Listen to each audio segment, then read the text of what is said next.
मिरच्या वाळवताना बघून आपल्या लक्षात आलं असेल की आज मसाला बनवायचा आपल्याला. तर त्यासाठी देठ काढून मिरच्या वाळवल्या 2 दिवस चांगल्या उन्हात. कांदा पण वाळवला आहे 4 दिवस आणि खोबऱ्याचे तुकडे करून घेतले ते एकसारखे.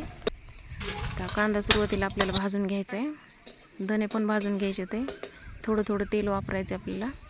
डंकावर न्यायचं हे कांड्याला. आणि हा मसाला खडा मसाला 250 ग्राम आहे. सगळं भाजून घ्यायचं आहे आपल्याला. आपल्या आवडीप्रमाणे पाहिजे तसं. तर इथं जास्त भाजलं आहे आमच्या आईने. मिरच्या पण भाजून घ्यायच्यात आहे आपल्या सगळ्या. तर सगळं मिळून 7 किलो होणार आहे. लाल तिखट आणि काळं तिखट गावाकडच्या एकदम साध्या पद्धतीने बनवायचं आहे आपल्याला घरगुती मसाला. आवडलं तर लाईक करा, शेअर करा, सबस्क्राईब करा. कसा वाटला व्हिडिओ होता तुम्हाला सांगा. आणि हे हळकुंड येतं, हळकुंड पण भाजून घ्यायचे ते आपल्याला. आता सगळं एकत्र करून घ्यायचं आहे आणि एका कॅरी बॅगमध्ये भरून आपल्याला डंकावरून काढून आणायचं लगेच. तर बघा एकदम कडक भाजले छान असं. मिरच्या पण एकदम लाल लाल होता. तर असं 1 वर्षभर टिकणार आहे आता हे.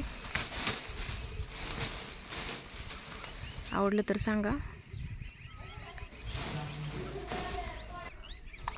आणि खोबरं आपल्याला वेगळं न्यायचं आहे, वेगळं भरून घ्यायचं आहे. आणि हे बघा मसाला तयार आहे आता.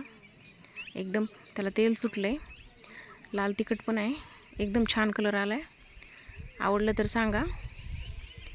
आणि 7 किलो झालं हे सगळं मिळून. आता आपल्याला भरून ठेवायचं आहे. धन्यवाद.